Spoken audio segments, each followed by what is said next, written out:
I, 22F, feel like a terrible person over a situationship with a boy, M23.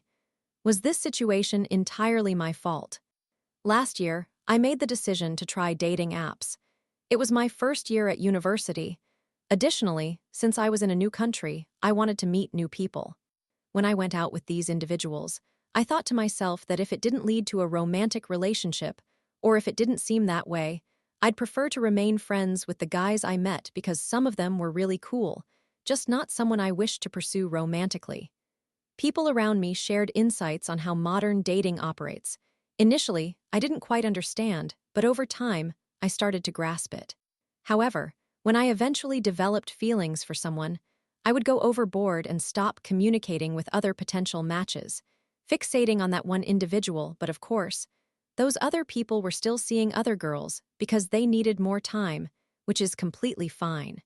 Yet, I was let down by some individuals despite my feelings for them, and I deleted all my dating apps, wanting only to focus on them.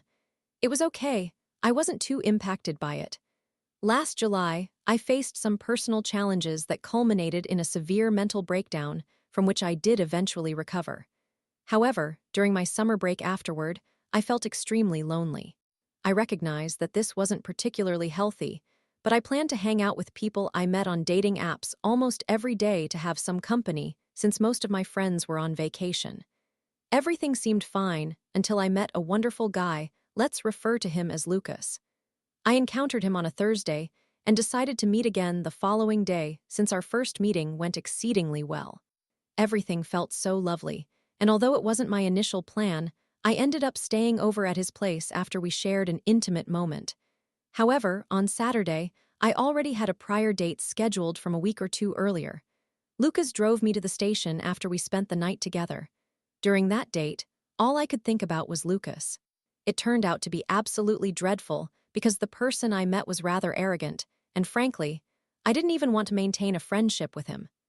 During that week, I continued to meet other individuals to see where things might lead since Lucas and I weren't together or anything, and I had been told that was how modern dating functions. Unfortunately, I didn't feel a connection with those I met that week, although I ended up staying friends with one of them.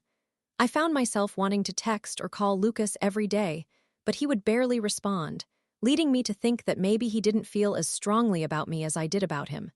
We made plans to meet up later and spend an entire day together, which felt magical, and I stayed over again. I left early the next morning, and as the rest of the day dragged on, I felt bored and lonely, so I arranged to meet someone I had previously gone on a date with. That was fine since it felt like we were merely friends, and he acknowledged that too. After our outing, he informed me he didn't want to pursue anything further but would prefer to remain friends. I was relieved because my focus was solely on Lucas. Yet, Lucas continued to barely text me and explained that he disliked texting, showing me all his unopened direct messages. I reasoned that if someone genuinely liked me, they would want to communicate, even if they weren't fond of texting in general. Thus, I tried not to get overly attached while still engaging with other people, as I was uncertain about Lucas's feelings. The following week, I chatted with another guy, and we arranged to meet up on a Thursday.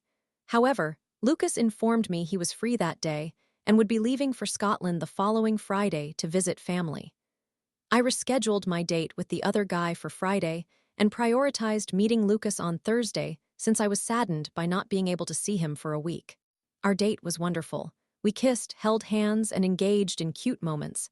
That's when I realized I truly liked him. He essentially treated me like his girlfriend. I was a bit guarded because others had acted like that towards me in the past, yet it never resulted in a relationship. Anyway, the date on Friday was quite lackluster, and once again I felt no romantic interest, so we never communicated afterward. I made Lucas a playlist for his trip to Scotland because I was so taken with him. During that week, he hardly communicated with me, claiming to be busy, which I understood, but it left me feeling like he wasn't that into me.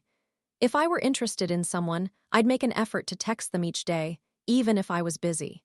Hence, I continued to interact with other individuals and flirted a bit on dating apps, even though my heart was set on Lucas. I didn't meet anyone new.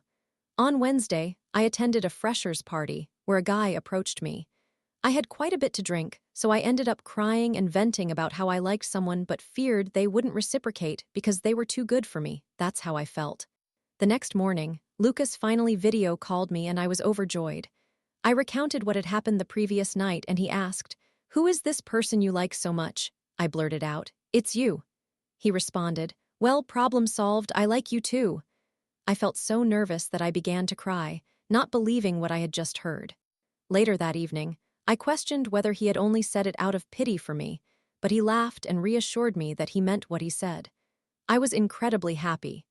However, we still weren't officially together or exclusive since we hadn't had that conversation. I continued using dating apps and chatted a bit with a couple of others, flirting occasionally as well. I still wasn't sure if Lucas really wanted to pursue a relationship with me or preferred to take more time. Thus, I aimed to keep things casual and possibly maintain some options, despite solely wanting him. The next day, I attended a major freshers party, marking the end of Freshers Week. I consumed a lot of alcohol and ended up kissing someone I had connected with months prior via a dating app, but I didn't even remember what he looked like since he had ghosted me. I was so incredibly drunk that my judgment was impaired. During that intoxicated state, I also exchanged sexual texts with someone I had previously hooked up with, and we planned to meet again the next day, although this guy sought only a physical relationship. Once I returned home and began to sober up, I read those texts and thought, "What am I doing? I only want Lucas." Subsequently, I sent Lucas a drunk message asking if he would honor me by becoming my boyfriend. He didn't respond for an entire day, and I was becoming frantic. Of course, I did not follow through with the plans to hook up with someone while intoxicated. Later, Lucas video called me the next day, and we agreed to meet 2 days later. He remained a poor communicator as usual, so we didn't really talk. When we finally met, I was filled with happiness and hoped we could take things to the next level. This was our 5th date. However, he acted differently, less affectionate, not holding my hand or anything. As we walked towards his place, he suddenly sat down and mentioned he needed to have a serious conversation. It was then he said, "I like you, but I don't think this will work long term. I've been thinking about my future and I don't believe it will work for us." He added, "I know it's cliché, it's not you, it's me, but I can't explain it. I have a gut feeling it won't pan out." I was devastated. I broke down into tears and told him I could leave, to which he agreed, but the next train wasn't for an hour. I couldn't stop crying, and even though I told him he didn't need to stay, he kept apologizing and insisted on remaining with me. I felt humiliated and unable to stop blaming myself for what had occurred. I chastised myself for kissing someone else while in a complicated situation with Lucas. He was aware of that, and I blamed myself for even speaking to others or considering my options. My heart was shattered, and I loathed myself deeply.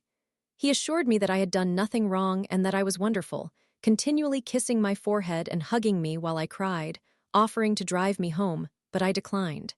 He promised not to ghost me, but he did, and my anxiety escalated to the point of making me physically ill. I held myself responsible. 10 days later, he finally responded to my messages, explaining he hadn't replied because he thought it would be easier to go our separate ways. I texted him numerous times seeking closure before we completely ended things. I was filled with anxiety, and he knew I had an anxiety disorder. Ultimately, we never spoke again. It has been 4 months, and I still cannot move on. I feel like a terrible person. I apologize for the length of this message. I hope you can assist me. Story 2. Slumlord lost his business over 300 security deposit. I rented a small house from an individual who owned a painting business. The electricity was turned off when we visited the property, but he assured us that everything was functioning, even including it in the contract. The place was filthy and poorly maintained, so we negotiated the security deposit down to 300. It turned out that the heating and air conditioning did not work, along with the refrigerator and dishwasher. I requested that he send someone to examine them. He reacted with anger, cursing at me. He left multiple threatening voicemails and would arrive unannounced, letting himself in. During one of his visits, I pointed out that the crawl space was flooded and was a breeding ground for thousands, if not millions, of cockroaches and mosquitoes that were coming up through the floor vents. There was absolutely no ductwork, despite his claims that the heating and air conditioning were functioning properly. He accused me of causing the flood, even after I showed him that the source was a pipe that had rusted through. He refused to address any of the issues and told me, "If you do not like it, then you can move. You cannot pay for a bargain and expect to live in luxury." This man was generally awful. At one point, he hired someone from Craigslist to cut down a tree in the rental property's yard. The worker spent the entire day for the agreed amount of $150, cutting up and removing the tree. He returned that evening, just standing in the yard. I asked if I could assist him. He stated he was waiting for the owner to pay him. The owner kept claiming he was on his way but never showed up. Our neighbor informed us that he had punched the previous tenant and refused to pay him for his day of work. He bragged about renting to undocumented immigrants, stating he did not have to do anything because they would not sue. We had a newborn baby, so we called his bluff and agreed to find a new place to live. We left the home in much better condition than we found it. He claimed he would mail us the security deposit, but never did. He avoided my phone calls until one day he called to say, "You are not getting it back. You breached the contract when you moved out early, so go F yourself." I was incredibly upset because we were new parents with very little money. That $300 was significant for us but merely a drop in the bucket for him. He owned an upscale painting business and had 15 rental properties. The following week, I was online leaving negative reviews for his business when I noticed that his website's domain had just expired. I knew what I needed to do. I quickly purchased it, then created a homepage with contact information for his largest competitor. I emailed him from his old domain, asking if he would like to buy the website for $320, the amount of the security deposit plus the cost I paid for the domain. He was furious. He began calling my workplace, threatening to sue my employer. He even reached out to my parents with threats of legal action against them. He left numerous harassing voicemails, stating he would harm me and that he knew where I lived and had my social security number. I received emails from several review sites inquiring if I was attempting to update the contact information for the business. He must have used his previous domain's email as his contact email. I did not want to get in trouble for impersonating his business, so I chose not to respond. The contact information remained unchanged. I received a few emails from prospective clients. I contacted him and informed him about the painting job inquiries. I provided him with one of the client's contact information to demonstrate I was not fabricating anything. I told him that it would be the last time I would assist him and suggested he repurchase the website to avoid missing out on other opportunities. He informed me that he planned to take legal action against me. I replied that I had recorded his threatening phone calls and saved all his texts and voicemails. He said he was going to sue me for illegally recording him, which is not illegal in my state. I responded, "I look forward to seeing you in court where I will countersue and file charges for harassing me." And then I hung up. He called me back and cursed at me for hanging up. I responded, "Call me back when you can speak to me respectfully," and hung up once more. This exchange occurred about 5 times, with him becoming increasingly angry until the final conversation. He spoke respectfully and explained that he had not received a single job in months. I suggested that he should focus on creating a website to attract business. He became irate and began cursing at me again. 6 months went by, and he still had not purchased the website from me.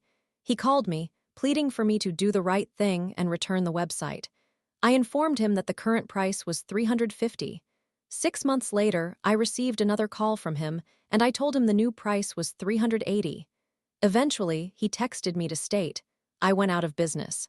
"I hope you are happy," I replied. "I hear that having a website really helps your business. $380 and it is yours." He insulted me, calling me a terrible person and said, "Karma is a bitch." I responded, "Perhaps if you stopped trying to cheat people, your karma would be better." That was the last time I heard from him. Main business listing sites confirmed that his business had indeed closed. I renewed the domain for another 2 years in case he was bluffing. A few months later, I drove past his office to see if it was still operating. It was vacant, with a "for rent" sign posted. I never received that $300 back and spent money on domain registrations, but it was entirely worthwhile. Summary: a slumlord unjustly withheld my security deposit, so I acquired his website and placed his competitor's contact information on the homepage. I offered to sell it back to him for the amount of the security deposit. He refused and repeatedly threatened to sue me. Ultimately, he ended up losing his business. Edit. I removed pricing and the timeline for domain renewal because I was estimating, and it was upsetting some people. This occurred in 2013 through GoDaddy. However, if it truly matters to you, I can provide screenshots of verifying emails, company information, and the domain address. Just message me since I cannot post it here without violating the rules about sharing personal information.